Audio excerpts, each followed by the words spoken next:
Hello everyone, hope you're doing well. Today there is 2 days going on when it comes to War Thunder, and 2 events to celebrate them as well. We first of all have German Unity Day, and German Unity Day it says on the 3rd of October 1990, the German Democratic Republic officially joined the Federal Republic of Germany, and the day marked the peaceful end of the 40-year-long German division as a result of the Second World War, and became an important milestone on the way to ending the Cold War between the Eastern and Western powers. In modern Germany, German Unity Day is a national holiday and is celebrated in the public all over the world. So for this one, it gets celebrated every year. Sometimes there are bundles, sometimes there are different packs. This time, what we have is just a decal and also a Golden Eagle premium. Actually, no, there's 2 Golden Eagle premiums, which is pretty cool. We'll have a look at them in game as we go. So all you have to do for the German Unity decal, which is actually a really nice one, you just have to participate in 3 battles in German vehicles of rank 2 or higher with an in-game activity of at least 70% to get the German Unity Day decal. So this is from the 1st of October to the 4th, so basically over the weekend you just got to play 3 battles with German vehicles and you'll get yourself this one. When it comes to the GE sales, the Hawk Mk.100 is on offer, and also the Pz.Sfl.Ic, so we'll have a look at both of those in game now, and I'll give you some opinions. So the first vehicle that's on offer for German Unity Day is the Hawk Mk.100. Now this thing will set you back 8,560 G, which is equivalent to around about maybe $40, $45, which is quite pricey. But what you get for it is a pretty good rank 5 premium aircraft, which is decent for researching, obviously, the vast majority of the German tech tree. The only part it's not good at researching is the F4F and also the MiG-21MF. Everything else is complete free game when it comes to the tech tree in itself. It does actually have really good research on it in the form of 624. I'm actually just going to change quickly to realistic just to show you the values at least that I'm used to. So what you have is a reward of 624 and then a reward of 780 when it comes to its SL. It also gets 30 free repairs, and the max repair cost is stupidly low for the vehicle at 3,840. So if you use this thing in a realistic, you're going to just print money. 1 kill should net you a ton of money, and you'll be able to pay for this thing over and over and over again. At the same time, with 30 free repairs, you can technically die 30 times without, doing anything, and you could still make a profit on it. So the Seahawk being at 8.0, technically it got a bunch of indirect buffs recently. If you've never played the Seahawk, it's quite a maneuverable aircraft. I actually spaded the British version, which is in the game, if I can find it. Yeah, the FJ6. The major difference between the FJ6 and the Mk.100 is the Mk.100 has access to a really nice set of weapons. It has some of the lowest air-to-air missiles in the game. It actually gets access to 2 AIM-9Bs at 8.0, which means that if you get tasks to get air-to-air kills, or if you get tasks to be able to get just general air kills, this one is not a bad one to go for. The missiles are just AIM-9Bs, so they're not the best. They are some of the worst missiles in the game, but what they're really good at is either going after targets which are running away from you, or if a target is at low energy at their apex, you can absolutely bop them with these things. Generally, as you go lower in BR with these vehicles, what ends up happening is the actual vehicles you're facing are more maneuverable, so the missiles are not as useful, but because of the Mk.100 itself being very maneuverable, you can use the missiles to basically make the enemy turn and make them have to maneuver, and then you finish them off with the 4 20mm Hispanos, which is something I've seen happen quite a lot with individuals. It also has use in ground as well, being able to carry 2 1,000-pound bombs, which is quite nice. It has a bunch of rockets as well, but the rockets are very temperamental. They don't work very well. But the 2 1,000s or the 4 500s, I think, is a pretty decent bomb load to be able to at least nuke one target in ground and have a bit of fun with it. So the flight characteristics, it's pretty quick, not the fastest thing at the BR, especially if you get up tier, but it's not too shabby. And also, it has really nice guns. I like the Hispano Mk.5s. I always have. You know, they've always worked very well for me. And the missiles are a nice little touch, since generally you'll run into a lot of players who aren't used to fighting against them. You know, you'll get into a lot of like 7.7 to 7.7 to 8.7 or 7.3 to 8.3 matchmaking. And what will that generally do is you'll fight a lot of stuff like F-89s or similar machines that you can missile, and they'll be very confused as they fall out of the air. So what you get here is an extremely maneuverable, not the greatest machine when it comes to top speed, but okay acceleration and a very good weaponry to back it up. It's a fantastic vehicle and great for grinding out the German tech tree. I would say the German tech tree is really nice to grind out anyway though, just like spading the vehicles. Like, I've had a great time just going through it and having a bit of fun with it. So maybe it's not needed because you can just generally grind. And it's obviously, you know, it's a very similar price to the G91R4. And the G91R4 is going to be much more useful than something like a Seahawk, especially in the role of ground attack and ground realistic. So that's something to think about between the two. If you want an air realistic machine, which will print you SL and print you RP, obviously the Mk.100 is the way to go. And also it gets slightly better matchmaking, since they moved up a lot of the powerhouses to 8.7 from 8.3, so the MiG-15 BIS and a lot of the Sabres. This thing is going to get much better matchmaking than it did before, which would be really nice. So yeah, if you're looking for an air realistic plane, or maybe even an air arcade plane, this would be the thing for you. If you're looking more for like a ground realistic one, or one which is very much better at multi-role, I would just spend the extra like 400 G, I think it is, and get the G91R4. This one might actually even go on sale in about a month for like 50% off because of the anniversary sale, so that would be worth looking at as well. This one obviously is a limited time offer, but as I said, unless you're really focused on a realistic, I think it's probably not the best thing for you. The other vehicle that is on offer for the Germans is the little one from Rank 2, the interesting named 5cm Pak 38 Auf Panzerkampfwagen 2 Sonderfahrgestell 901. Now, unfortunately, I can't give you a GE price on this because I already own it. And the reason why I own it is it's because it's an incredibly fun vehicle. This thing's at rank 2, 2.3, and it has okay rewards. You know, it's not the best, but it is only a rank 2 premium, so you don't expect the world from it, and it has good RP on it, just not great SL. It is incredibly cheap to repair though, so therefore you're always going to like make SL back on it. And what you get from this thing is just a really fun little light vehicle.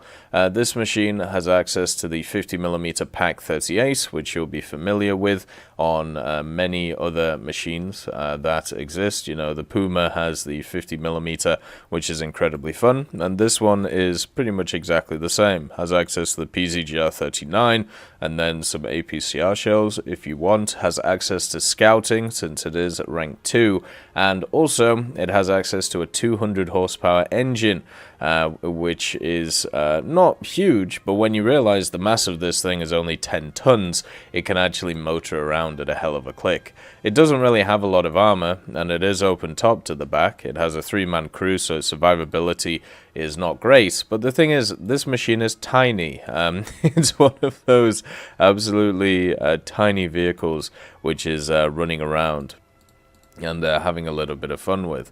So for me, when I look at this, you know, the Seahawk is kind of like the serious machine, and the one that you get to, you know, grind hard and realistic. This machine is just a little bit of fun. It's just a tiny machine that you can up tier if you want to. It does have a turret, so you do have some turret traverse on it. It's a nice little scout, and as you can see, the mobility on it is actually pretty good. The 50mm always punches above its weight when it comes to the German 50mm, and you can see how small this is. Even comparing it to a T-26, which is an incredibly small vehicle already, this thing is basically the same size as a T-26. So you can up-tier this and you can become a bit of a scoundrel and kind of just sit it in areas of the map which people are not going to be used to, and then just pop people in the back while scouting them. It's kind of like the Puma in that way, obviously slightly different because of the fact that it's tracked and also slightly different size. But yeah, it gets annihilated by planes, which isn't very fun, but it does have access to all of the nice little gimmicks, I suppose, that scout vehicles get access to. Easier to get into a plane, easier to like you know, it's a lower SP cost to get into stuff, and then also you get the improved scouting, so it's easier to scout. But generally what you can use this thing as is just kind of like a little meme vehicle, I suppose is the best way of putting it. If you're not into that stuff and you just want to play it at its own BR, then you can do, and it can be very effective at it, but obviously its research and stuff like that is very limited. Its research only being for rank 3, 2 and 1 vehicles. I think if you're looking to start the tech tree, there are better deals, like the beginners pack for Germany would be one to definitely go for, where this machine is much more one which is just more designed for a little bit of fun as you have already like progressed through stuff. It's still going to be okay for grinding, but as I said, not the best. It doesn't have a lot of armor, you know, it's going to die a lot, but you should have a lot of fun playing it, which is like the main thing when it comes to this vehicle. So I would actually recommend it, obviously depending on the price, but yeah, it's a fantastically fun vehicle, and it's one that in War Thunder you don't necessarily pick up to grind, but you pick up to have a bit of fun. They also have the National Day of the People's Republic of China, which is in the game on the same weekend from the 1st and the 4th, and you can get yourself a decal, the Wow Baiyou decal, and all you got to do is play 3 battles in Chinese vehicles of rank 2 or higher, so pretty much exactly the same as the German Unity one, but you just have to play China instead. I highly recommend going for these decals because it just breaks up some of the monotony of the grind for some people. It means that you get to experience different parts of the game and have a little bit of fun with it. So definitely go for these things. And also at the same time, the M4A4 First PTG is available for GE, so let's get into that vehicle and whether it's worth it or not. So for China, you can get yourself the M4A4 as we talked about, and this one is actually going to be 1300 GE, so it's going to be around about $10 if you look at the general pricing. Unfortunately, when it comes to these prices, they always pick middle GE numbers, so you have to purchase the larger one, which kind of sucks, but at least you get a bit of surplus GE you can maybe use on other stuff. So the M4A4 First PTG is a 3.7 vehicle, and China already has a pretty crazy 3.7 lineup. You have the Chaffee, the T-34 1943, and the M4A4. The only issue with this lineup is that it's rank 2, so you can't use it for all your dailies, and also you can't use it for events. But if you do have decals in order to get for China, such as weekly ones like this one, or monthly ones like this one, you can play this lineup and have a great time and be able to get it. So the M4A4 First PTG, what is the difference between it and the standard M4A4 that you have in the tech tree? Well, the major difference is that it has a pretty interesting skin on it. As you can see, it's very derpy, I think is the word I would use. It's obviously got the paw on the front of it and the face on the top, and then also the inscriptions on the side, but this is just a basic M4A4.